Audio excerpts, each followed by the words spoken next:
الرحمن علم القرآن خلق الإنسان علمه البيان الشمس والقمر بحسبان والنجم والشجر يسجدان والسماء رفعها ووضع الميزان ألا تطغوا في الميزان وأقيموا الوزن بالقسط ولا تخسروا الميزان والأرض وضعها للأنام فيها فاكهة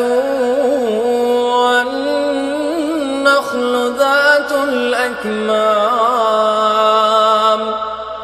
والحب ذو العصف والريحان فبأي آلاء ربكما تكذبان خلق الإنسان من صلصال كالفخار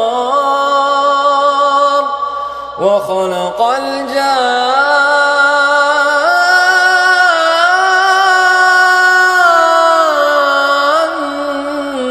من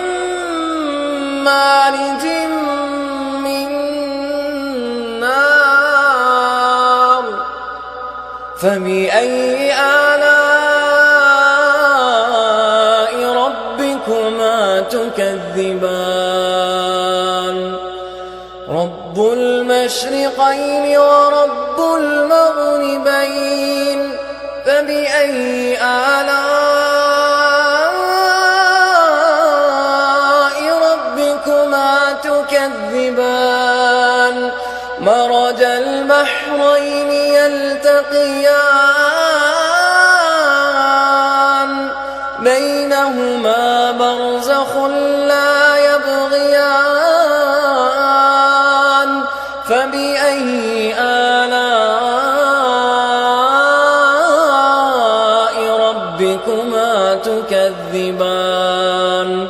يخرج منهما اللؤلؤ والمرجان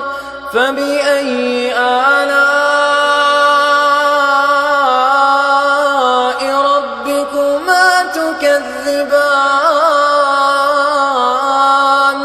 وله الجوار المنشآت في البحر كالأعلام فبأي آلاء ربكما تكذبان فبأي